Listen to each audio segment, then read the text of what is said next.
Olá, meus irmãos. É um prazer enorme estar aqui novamente no grupo Servir, no canal Servir, né, ao convite da nossa amiga Marli.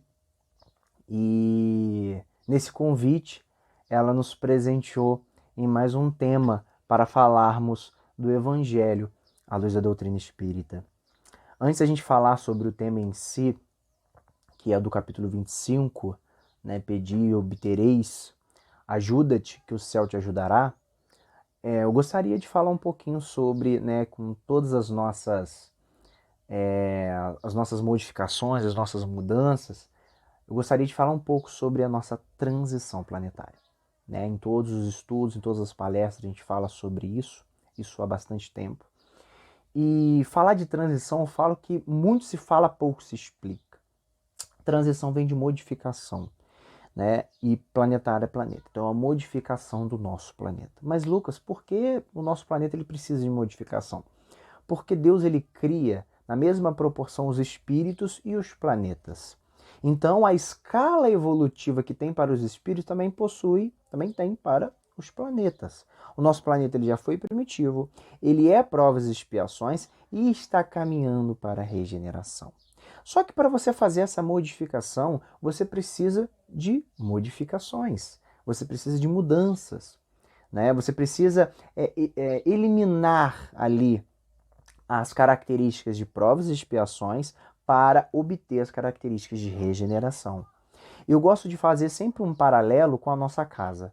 Se caso a gente for fazer uma reforma interna, né, a gente vai deixá-la mais bonita, mais arejada, maior, né, uma casa melhor e tudo, o que vai acontecer com ela? A gente vai ter que quebrar, a gente vai ter que destruir ali, a gente vai ter que sujar ali, vai ser uma bagunça em outro local. Então a gente precisa fazer essas modificações para que ela tenha, né, ou esteja no estado melhor, mais apropriado para nós. Nosso planeta é o mesmo, né?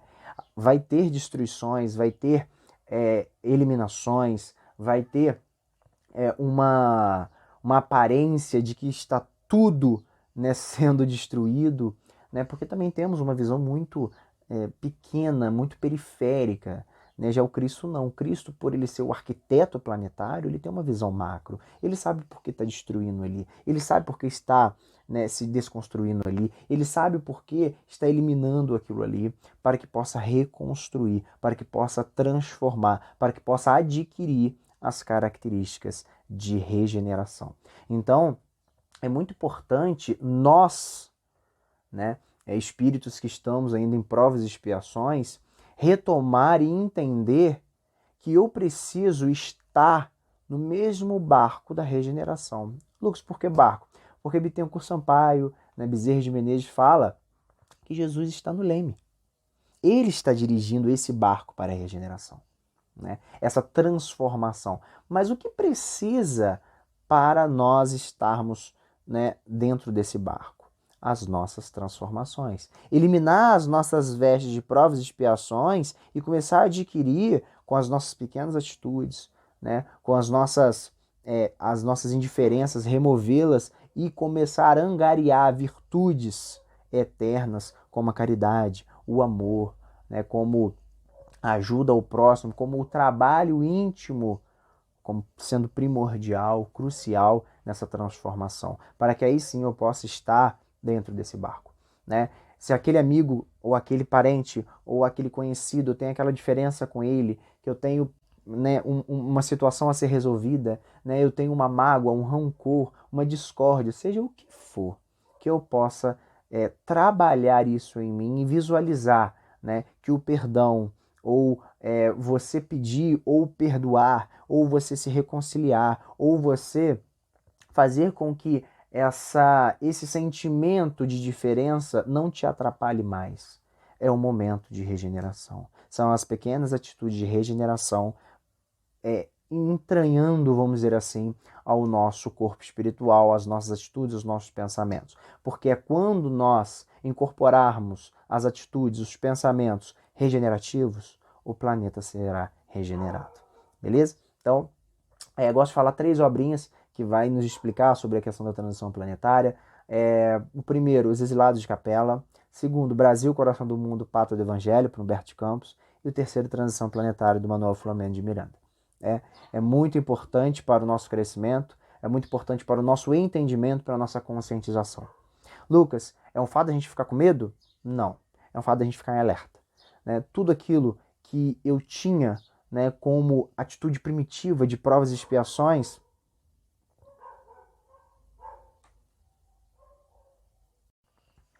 e começar a entender que a nossa busca das nossas atitudes, das nossas renovações, deverá ser primordial.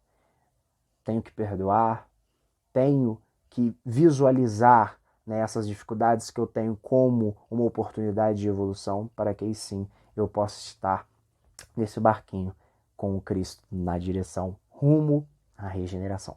Beleza? Então vamos entrar no nosso capítulo 25, capítulo muito importante para o nosso entendimento, até principalmente para a nossa encarnação, para entendermos, né, o motivo da nossa encarnação. Né? Ajuda-te que o céu te ajudará. Está no item 1 do capítulo 25 do Evangelho segundo o Espiritismo. Né? Primeiro, a gente tem que entender, né, e visualizar o porquê das nossas encarnações. Né? Por que eu estou encarnado? Por que nessa família? Por que nesse bairro? Por que na profissão? Nas dificuldades que eu tenho? Né? Nos problemas que eu enfrento? Se a gente falar no Livro dos Espíritos, na questão 132, a gente vai visualizar que o motivo da reencarnação é a evolução. Que precisamos passar por inúmeras dificuldades. Precisamos passar por situações que são situações que, quando a gente visualiza num prisma macro, um prisma espiritual, visualizamos que são situações pedagógicas, a gente vai ver que são oportunidades de crescimento evolutivo. Né? Que são oportunidades de um crescimento de nossa consciência, de nossas respostas, né? Um crescimento da nossa condição moral. Se a gente analisa, a gente vai ver que ela é primordial no rumo evolutivo.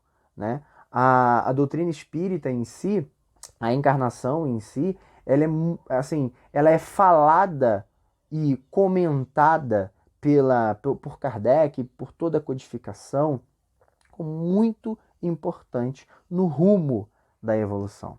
Na passagem do Cristo com Nicodemos, lá em João fala no capítulo 3, que não pode se nascer de novo se não entrar no reino dos céus.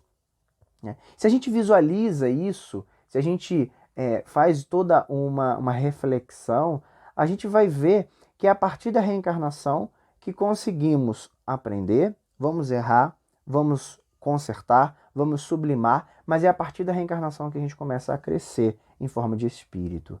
Que é a partir da reencarnação que a gente começa a entender que a lei do progresso, ela é condicionada, ela é colocada para todos e todos nós somos fadados a evoluir. Então, primeiro precisamos entender que dentro dessa encarnação o trabalho ele é primordial. O trabalho ele vai ser crucial para o desenvolvimento moral das pessoas. Porque se a gente analisa uma situação, vai ver que o trabalho em si, como a frase de Abigail lá em Paulo Estevão fala, Paulo, você precisa amar, trabalhar, esperar e perdoar, o trabalho ele tem um significado muito importante. Por quê? Para um músico atingir, né, os acordes, né, similares ali à perfeição, para um dançarino atingir todos os passos, né, de uma perfeição artística muito grande, para um aluno conseguir, né, fazer uma prova, para um concurseiro conseguir passar num concurso, ele precisa do quê? Ele precisa de trabalhar, ele precisa estudar, ele precisa agir de uma forma que o conduza a visualizar aquele êxito de maneira mais positiva, de uma maneira melhor. Então, o trabalho em si, ele é primordial. E muitas das vezes, colocamos a nossa responsabilidade de trabalho, né, lembrar que no livro Psicologia da Gratidão, por Joana de Anges, ela nos relembra de que o trabalho na condução moral, ele é primordial, como Emmanuel nos fala no Consolador, da formação das duas asas, da intelectual e da moral, como sendo um papel, né, de prioridade encarnatória, a gente visualiza que em muitas situações colocamos as nossas responsabilidades nas mãos da espiritualidade, dizendo que não, isso está acontecendo porque a espiritualidade vai fazer acontecer. Isso vai ser feito porque a espiritualidade vai fazer. Meus amigos, não vai cair nada do céu. Devemos nos conhecer para visualizarmos que o trabalho vai ser íntimo e ele vai ser individual. Eu não posso conduzir essa responsabilidade para a espiritualidade. Eu não posso fazer com que, né, a espiritualidade tenha a responsabilidade da condução evolutiva, da minha condução evolutiva, e não é. Porque cabe a mim esse trabalho, cabe a mim enfrentar as dificuldades, cabe a mim enfrentar essas dores pedagógicas que se a gente parar e analisar lá em Missionários da Luz, por André Luiz, lá no Planejamento Reencarnatório, muitos, no capítulo 13, muitas situações, a maioria das situações que passamos, nós imploramos para passar. Então não podemos responsabilizar a espiritualidade. Que a espiritualidade vai fazer isso para mim, que a espiritualidade vai fazer isso aqui. Não. Primeiro eu preciso me ajudar. E como eu me ajudo? Trabalhando. Como eu me ajudo? Fazendo por onde? Como eu me ajudo? Buscando aprimorar. Indo de frente ao meu trabalho, às minhas dores. Não aceitando as minhas dores, mas tendo atitude de resignação. Não aceitando essa forma de uma dor que vai me consumir e não vai me levar ao trabalho íntimo. Porque se eu não entendo como uma dor pedagógica, se eu não passo como uma expiação para a sublimação, eu volto e expio de novo, porque eu não aprendi. Não adianta só passar a dor, não adianta só passar pela situação. Eu preciso refletir e aprender, eu preciso sublimar. Eu preciso entender que o trabalho, que esse ajuda-te, é um trabalho íntimo e eu preciso conscientizar que é de uma forma de atividade, não é de uma forma passiva. Quando Cristo disse, pedi e obtereis, né, buscai e achareis, não é uma forma passiva de pedir, de buscar, não. É de atividade. É de estar, como está lá no capítulo 7 de Mateus, pedi e dar-se-vos-á, batei a porta e ela abrir-se-vos-á. Porque quem pede, recebe. Quem bate a porta, ela vai se abrir. Então a gente tem que parar e analisar nessa forma que o Cristo nos indica a atividade diariamente. Não de uma forma que eu preciso pedir e esperar com que a espiritualidade me abençoe ou emita alguma coisa para eu conseguir aquele... Não. Eu preciso entender que tem que sair de mim a ação de trabalho e de autorreforma. Que tem que sair de mim alguma atitude para eu modificar essa situação dolorosa, mas precisa do meu entendimento, mas precisa da minha forma de entender que eu preciso me ajudar. Às vezes, responsabilizando até os nossos erros na parte obsessora. Não aquele obsessor fez eu fazer isso, né? Lembrar que a sintonia energética, quem dá essa abertura sou eu. Manuel Filomeno de Miranda, na sua gama de livros, nos mostra como é a condução obsessora. Ou responsabilizamos, né, o eu do passado. Nossa, o que eu fiz lá no passado para merecer passar por isso, para merecer essas situações? Meus irmãos, a maioria das situações que nós, né, passamos nessa encarnação, ela é adquirida nessa própria encarnação. Então, temos vamos dizer assim, temos uma desculpa muito grande de colocar lá no eu do passado essa culpa. E não é bem assim. Primeiro, precisamos nos responsabilizar. Entender que essa encarnação é uma encarnação de trabalho. É uma encarnação de muita luta. É uma encarnação de muita dificuldade. Não vamos romantizar a dor, não vamos romantizar o sofrimento, mas sabemos que se hoje eu estou passando por certa dificuldade, em muitas situações eu pedi, em muitas situações eu também pensei que dentro dessa dificuldade eu vou fazer por onde, para que pelo menos ela diminua. E que nós devemos, né, não só, né, utilizar desse instrumento, porque o trabalho dentro da doutrina espírita é uma ferramenta de evolução. Porque se eu não utilizo como uma ferramenta de evolução, eu estou utilizando de uma maneira errada. Se eu não absorvo a doutrina espírita de uma forma para que eu possa entender, me conscientizar e praticar, eu estou entendendo que a doutrina espírita é um hobby na minha vida. E ela não vai ser. Ela vai ser uma ferramenta de evolução. Devemos não julgar a dor do meu próximo como um certo mimimi, com uma certa frescura, mas estender a mão e visualizar o amor cristão, a compaixão cristã a compaixão cristã e a fraternidade naquele momento. Visualizando, meu irmão, o que você precisa, estarei aqui ao seu lado. O ajuda-te não é de uma forma passiva para eu ser uma pessoa que vou esperar com que aquela bênção ou aquele resultado venha a ter eu tendo uma situação ociosa. Não. O Cristo nos indica que a atividade, que a busca, que o trabalho, ele é primordial para que a sintonia com o plano espiritual possa ser feita. E muitas das vezes a gente culpa até a espiritualidade porque não chegou aquilo que eu pedi. Mas tenha certeza, meus irmãos, o que vai chegar é aquilo que eu preciso, não aquilo que eu quero. Porque em muitas situações, na maioria das vezes, a gente acha que aquilo é crucial na nossa vida, que aquilo ali é primordial, que naquilo é... Não. O Cristo sabe das nossas necessidades.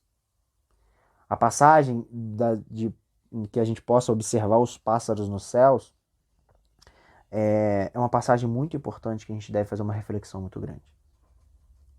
Que, e muitas das vezes, com a nossa vaidade, com o nosso egoísmo e na maioria dos nossos pedidos materiais, achamos que aquilo que eu peço, ele é crucial para a minha existência, e não vai ser. Então, muitas das vezes, vai chegar algo que eu necessito, que eu preciso, não que eu quero. E, meus irmãos, para finalizar, eu gostaria até mesmo de ler um parágrafo. Está lá no livro Pão Nosso. E é um parágrafo muito importante do capítulo 109, que ele nos mostra uma situação muito importante sobre a trilogia do Cristo. Que ele diz assim, está no capítulo 109, os 3 imperativos. Pedi, buscai, batei. Essa trilogia de Jesus reveste-se de especial significação para os aprendizes do Evangelho em todos os tempos. Em nenhum momento o pedir, em nenhum momento o você ter essa sintonia, essa comunicação, deve ser uma sintonia, uma comunicação passiva. Ela tem que existir uma atividade nesse momento de comunicação com o plano espiritual. Eu não posso me conformar que nesse pedido, sem autorreforma, sem mudança, sem atividade, sem dinamismo, vai existir algo. Porque o trabalho é íntimo, a evolução é íntima. Eu preciso entender que esse trabalho é individual para que eu comece a me auto-entender e auto-trabalhar. Está lá em Apocalipse o Cristo falando que ele vai estar na porta e ele vai bater. Quem ouvir a batida, quem ouvir ele batendo, ele vai entrar na casa e vai ceiar com essa pessoa.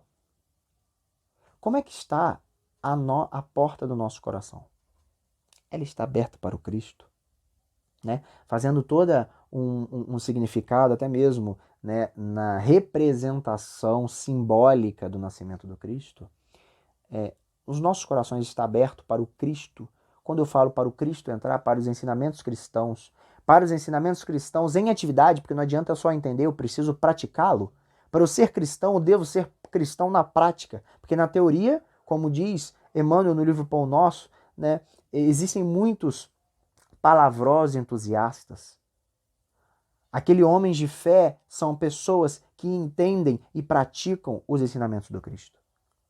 Será que estamos ouvindo, né, com o Evangelho os ensinamentos do próprio Mestre e fazendo com que ele entre em nossos corações? Será que estamos tendo a atitude de nos ajudar para que nessa fechadura a gente destranque para o Cristo entrar? Mas, para eu entender, para eu me conscientizar, eu preciso me auto-identificar, eu preciso me autoconhecer, para me auto-ajudar. Para que eu possa me ajudar nessas dificuldades mundanas, nessas dificuldades terrenas.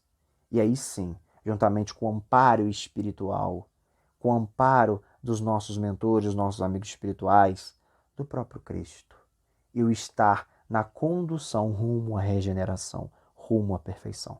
Mas eu preciso entender que o trabalho é íntimo. Mas para eu entender o trabalho, eu preciso me autoconhecer e eu preciso praticar. Porque só o entender não vai valer a pena. É como se eu estivesse guardando os conhecimentos dentro de um guarda-roupa.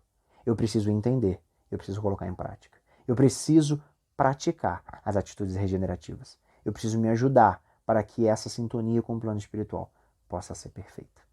Meus irmãos, um grande abraço. É um prazer enorme estar aqui novamente nesse canal e que o Cristo possa estar em nossos corações e que as nossas fechaduras primitivas possam recair.